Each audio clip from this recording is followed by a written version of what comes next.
Oi Luiz, acho que eu entendi sua dúvida. Você quer saber por que uma vez a gente calcula o ângulo entre o vetor e o eixo x de uma forma e muitas vezes você pode calcular ele de uma outra forma, dependendo do quadrante onde o vetor ocorre. Vamos na primeira situação. Aqui a gente tem o vetor 5 para x e 7 para y.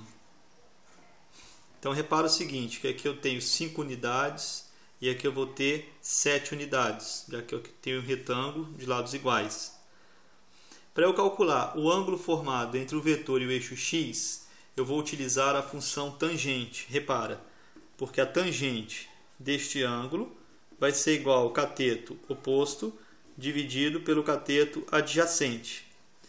Neste caso específico, quem que vai ser o meu cateto oposto a este ângulo? Porque aqui eu tenho um triângulo retângulo. Um cateto está junto ao ângulo, portanto, adjacente, e um outro cateto está oposto ao ângulo, portanto, cateto oposto. E este lado aqui é a hipotenusa, no triângulo retângulo.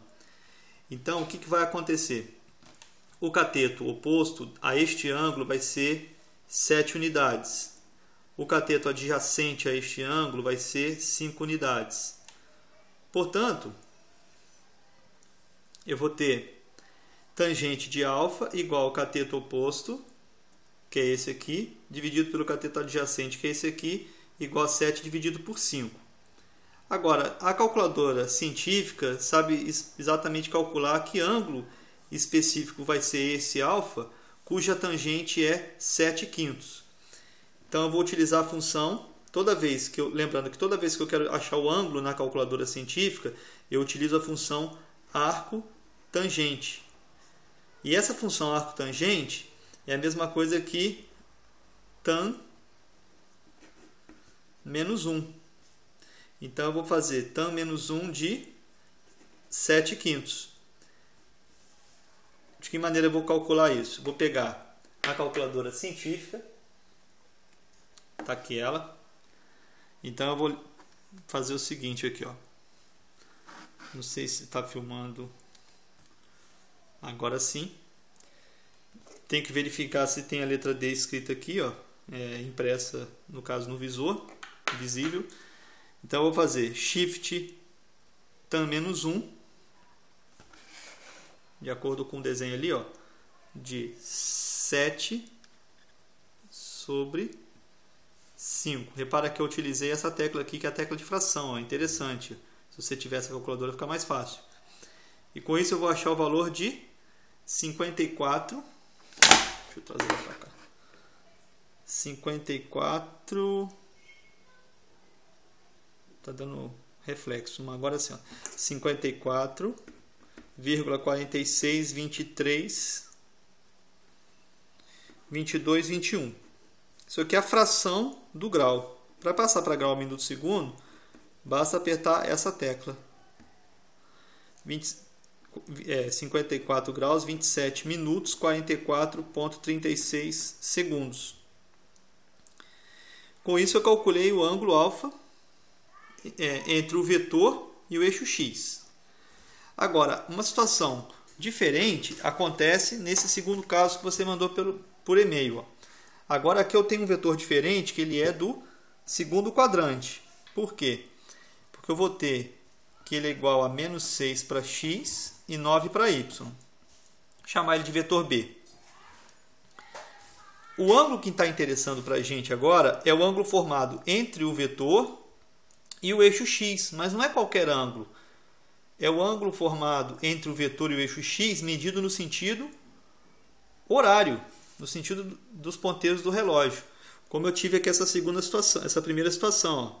O ângulo α era medido do vetor A para o eixo x no sentido horário. Aqui também vai ser a mesma situação. Porém, eu posso utilizar esse triângulo aqui, retângulo também, para calcular a tangente dele e calcular, no caso, esse ângulo que eu vou chamar de beta. Esse ângulo aqui, na verdade, é o suplementar desse ângulo α. Ou seja, eles somam 180. Se eu encontrar o ângulo beta, eu encontro o ângulo alfa subtraindo 180 graus. Como que eu posso encontrar um ângulo beta? Também calculando pela trigonometria a tangente desse ângulo. Vamos ver. Tangente de beta vai ser também o cateto oposto dividido pelo cateto adjacente. O cateto oposto desse ângulo vai ter 9 unidades. E o cateto adjacente vai ter 6 unidades. Repara que eu ignoro o sinal negativo, porque aqui eu estou preocupado apenas com o valor do ângulo. Da mesma maneira que eu calculei o ângulo alfa na primeira situação, porque o alfa tinha tangente 7/5, eu vou ter que agora o beta vai ter tangente 9 sobre 6. Então o beta vai ser tangente menos 1 de 9 sobre 6. Como que eu faço essa conta? Usando a calculadora de novo. Então eu vou fazer o seguinte. Shift tan menos 1, 9 sobre 6. Achei o valor de beta igual a 56 e uns quebrados. Deixa esse valor. Estou anotando aqui. Mas olha só, eu vou precisar agora, para calcular o alfa, eu vou fazer 180 graus. Acompanhe na figura. O alfa vai ser tudo isso aqui, tirando o beta. Então, alfa é 180, 180 graus, menos o ângulo beta. De novo, 180 graus é o alfa, 180 graus, tirando o beta, menos beta. Acho que isso explica a sua dúvida. Para manter a situação aqui, eu faço menos 180 graus, dá negativo, mas não tem problema, porque vai ser que o valor é positivo.